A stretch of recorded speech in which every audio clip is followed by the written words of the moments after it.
Super Rugby Week 4 is a thing of the past. Our sport editor Garen and chief writer Rob are joining me back in the studio. They were here on Friday and made their predictions for the weekend. Now you guys are back to talk about if your predictions were right. Rob, I think all four of yours were correct. Is that right? Yes, so one of those good weekends. I think you've got to sort of blow your trumpet when you get the opportunity to do so. It doesn't happen all the time, and I've had a very shaky start on the predictions front. So I'm very pleased to say that I got my South African predictions all correct.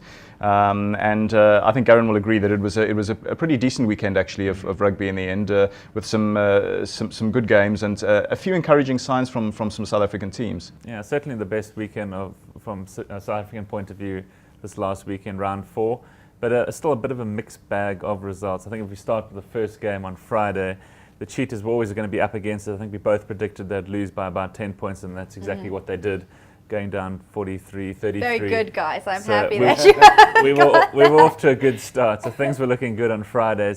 But the Cheetahs, they've been away for 2 weekends now. They've lost both their games. Things don't get any easier for them. Their defence is a little bit shaky. They conceded a number of tries, only scored 3 themselves, so didn't pick up any bonus points. So it's a second consecutive loss away. Things not looking great for Nakadrotsky's men. I don't see them getting much better on the next 2 matches. So I don't see them repeating last season's feats, finishing so high up in the South African Conference. So long days ahead for the team from Bloemfontein. I agree, Jen. I never thought the Cheetahs were going to win that game, even when they got a couple of early tries. I just didn't feel that they were up for it defensively. I felt that they were very shaky defending their own line. There were some very soft tries conceded to the Reds, and every time the Cheetahs scored, the Reds seemed to bounce straight back. And you just felt it was going to be one of those sort of high-scoring games where you always felt the home side were going to win it. And I still think the Cheetahs have been pretty poor this season, and need a major shift of mindset if they're actually going to still try and prosper, because they've still got a little bit of their tour to go, to see if they can actually stabilise things a bit. But I don't see them being a factor this season. Okay, well that was game 1. Things aren't looking good for the Cheetahs. What about the second match? Second match was a bit of a heartbreak for the Stormers. They were in Christchurch where they haven't won before, and they went down by a single point. They were leading 13-3 with, I think, about 10 minutes to go, but they lost 14-13 in the end. So the 7-time champions Crusaders pulled that one out the bag at the end. The Stormers certainly better than they were in their first couple of games. I think being away from home, away from the media, certainly helped them. But, as I could say, would still be a little bit gutted, I think was the word he used, for his team that conceded, gave up the 4 points for the victory in the dying seconds. And they've picked up a number of injuries, which is not going to help their cause. And they're playing against the defending champions next weekend. So, again, things not looking too rosy for the men from Cape Town. But, there were certainly encouraging signs, especially on defence. It's been the hallmark of their play for the last couple of seasons, their defence. And it certainly held out for those 70 minutes until they gave up the one try that they conceded in the match. Rob? Yeah, it was a thrilling game of rugby. It was pretty high quality stuff. It almost felt like a sort of test match in terms of the intensity, and it was good to see certain players coming to the fore. I thought Skalkberger had an absolutely magnificent game for the Stormers, really confirming that he is back and that he's capable of delivering that sort of performance. I'm not saying he'll be able to do it every week, especially at he's getting on a bit. He's had lots of bumps and scrapes in his time, but he looked a totally rejuvenated player. And put in a huge shift. The New Zealand commentators were pretty admiring of the way he played. So you'd think he's going to come back into the Springbok mix. The sad thing for the Stormers, again, was a real rash of injuries, because I've been thinking, Garen, that perhaps they need to think about a little bit of rotation for the rest of the tour, especially with a very fast turnaround to the Chiefs game, and that they might want to do that. But the typical Stormers thing, because of their sort of obsession, if you like, with defence, I think it probably raises the possibility you'll get more injuries, and it's happened. Several players are now sort of either on the plane home or in doubt, and so he's going to be left with a sort of a bare bones. Alistair Coetzee will be left with a sort of a bare bones of personnel to choose from anyway, and not really be able to have the luxury of doing any sort of rotation. I think changes will come out of necessity rather than anything else. But they'll look at it and think, well, it was a golden opportunity to win in Christchurch, and unfortunately they just couldn't quite get over the line. Again, a reminder of how tough it is to win in New Zealand. All right, well, they were close, but no cigar. And now the third match. Well, better news from a South African point of view in the third game. You had the Bulls at home against the visiting Blues from New Zealand. This is the game I actually got wrong in my prediction on Friday.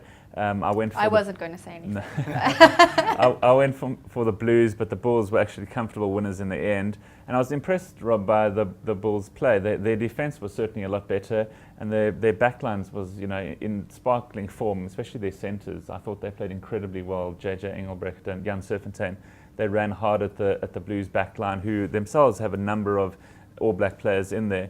So encouraging signs for the Bulls. They're on a bit of a win streak at the moment, having started off a bit slowly. So they're right up there at the top half of the log. So maybe it won't just be the Sharks that fly the SA flag this year. The Bulls could be there as well. But yeah, good things from the Loftus Versfeld crowd. Great.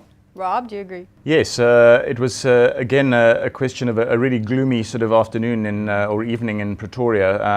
Luckily, it didn't sort of rain buckets during the match itself. We were able to get a little bit of a spectacle at times, and I think the ground had drained pretty well considering the volume of rain up on the Highveld. And the Bulls really, I thought once they got their noses in front, they got a tight head heel, which I thought was quite significant, Garen, early on in the game, because their scrum really has improved an awful lot. Yeah. And from that, Jacques-Louis Porgida was able to take the gap and go over for their first try. And from there, I just always felt that the Bulls had a semblance of control of the match. Didn't really allow the Blues too much of a sniff. Every now and then they would close the gap a little bit and seem a little bit threatening, but then the Bulls would get back onto the front foot. People like Victor Matfield, I thought, as one of the veteran players in the Bulls ranks, came to the party, and not only did he do well in the lineouts and so on, but his tackle counts, his contribution to the defensive effort was pretty good, and the supremacy of the Bulls pack. So good things perhaps for the Bulls going forward, and they may regret the fact that they've got to bye this weekend because they've got a little bit of momentum building, and now a bit of break is also not such a bad thing. Yeah, absolutely. Cool. Well, this past weekend had a fourth match. Why don't you tell me about that one? It did. It was the match in Durban between the Sharks and the Lions. And the Sharks, again, as we predicted, they ran away winners in the end. Again, there were times in the match that the Sharks sort of went to sleep, I thought. They looked like they had the game in hand, certainly in half-time, but then they went through a lull, and they had to once again rely on that fourth try and bonus point in the dying seconds of the game, when all along you thought they would have picked it up much earlier in the match. So Jake White a little bit worried from that point of view that they've had to rely on that, will they get it, try right at the end. But they've picked up the full 5 points. They're top of the log now, looking good. The Lions, they played courageously. I'm not sure the Elchin Yanchi's decision at fly, worked out. Bossoff at fullback, I think, was missed, at number 10. But the Lions, they go back home now. They've lost 2 in a row. I predicted earlier in the season, I still think they'll lose more than they'll win. But they're playing with a lot of heart, and you've got to take your hat off to them. Jan Ackerman's doing fantastic things at Ellis Park. But the Sharks still looking good. Jake White unbeaten at the moment. I think the Sharks certainly flying the SA flag with aplomb at the moment. I thought that the Sharks, again, as you say, went to sleep a little bit. They played well for about an hour, really.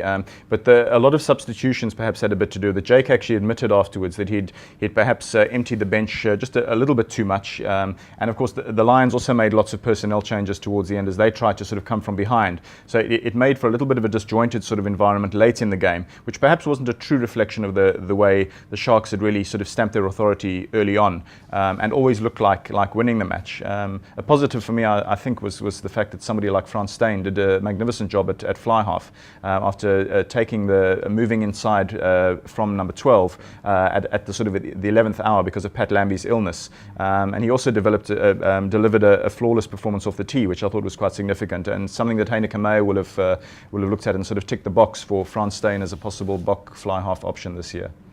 Great. Well, I look forward to week 5, and it seems like you two are getting better at your predictions. How can our audience follow the games, check out live updates, and share some photos? Definitely the easiest way to visit sport24.co.za. If you were at the games this weekend and you took any pictures, send us your pictures. We'll put them up into a gallery, make you famous if you like, and challenge us on Super Brew. Like you mentioned, we did a little bit better this week, so we're not that embarrassed. So, test your skills against ours, and we look forward to taking you on. Great. We'll see you on Friday. Thanks. Thanks, Jen.